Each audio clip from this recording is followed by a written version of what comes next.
Life in Cities è la prima retrospettiva che l'Italia dedica a Michael Wolff e si apre proprio qui, alla Fondazione Stelline, a pochi giorni dall'apertura della Photo Week di Milano. Torna la grande fotografia internazionale alla Fondazione e siamo particolarmente orgogliosi della collaborazione con il Fotomuseum dell'Aia, che ha consacrato la Fondazione Stelline come una delle location internazionali dedicate alla grande fotografia.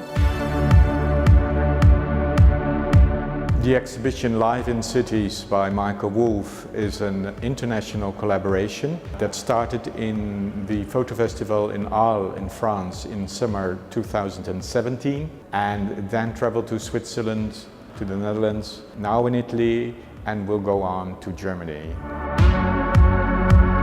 The idea of Michael Wolff to focus on the big cities in the world like Hong Kong, Japan and Chicago.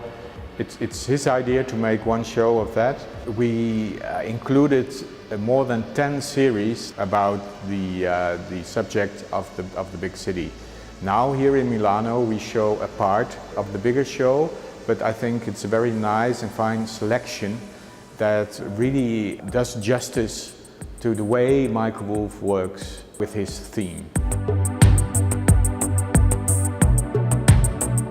Hong Kong, Chicago, Tokyo, Parigi. 6 le serie in mostra a Milano, quasi 150 le opere. Michael Wolff da sempre è interessato alle relazioni tra la struttura sociale e la struttura urbanistica, alle dinamiche tra la densità umana e la densità architettonica. È in grado in questa mostra di accompagnarci dentro l'anima delle megalopoli contemporanee, rivelando sempre l'irriducibilità della vita e la vitalità dell'umano.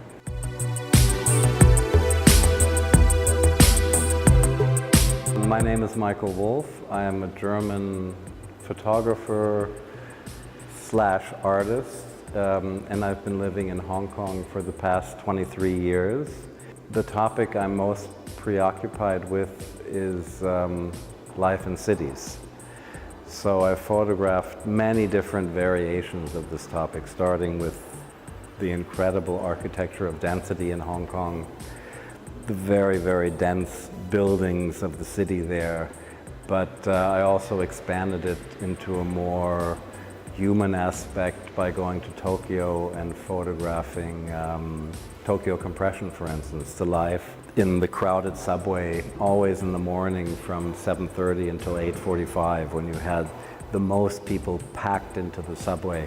What I found so interesting about that topic was that I wasn't so interested in the individuals, I was more interested in the metaphor, because those portraits are really a metaphor about how inhuman these megacities can be. But then I'm also interested in these little facets, which you can, for instance, see in my topic Informal Solutions, which I've been photographing continuously since 2003 until now. I still go out almost every day. I take a bus and just go, and then 20 minutes later I'll get out, and then I'll just walk, always using the back alleys of Hong Kong. And the great thing about the back alleys is that they're private places where no one disturbs things. So the workers, they put their carts, they put their gloves, they put their mops, they put all these things there, and no one does anything. You know, at night you don't have hooligans come and throw these things away. So it's this very organic, wholesome place, actually, and I find these installations fascinating. They remind me of Marcel Duchamp, of ready-mades.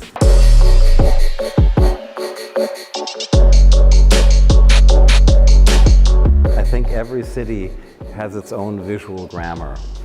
If you go to New York, things are done a certain way. To Berlin, things are done a certain way. Hong Kong also has a very specific visual grammar. And over the past 23 years, I've really learned to understand that. And I know when I see something in Hong Kong exactly why it's that way. I can tell you, for instance, if I see 2 cups put into a fence, empty cups, I know exactly why they're put into offense. It's because Hong Kong, for instance, is a Confucius society where you're taught to respect your elders, not to destroy other people's property, but also you're taught not to litter. So instead of taking your paper cup and throwing it on the floor, you stick it into a fence, which is sort of a half solution. But those are little examples which I've gotten to understand over the years, and it's fascinating. You know, it's like learning if you're absolutely fluent in a new language.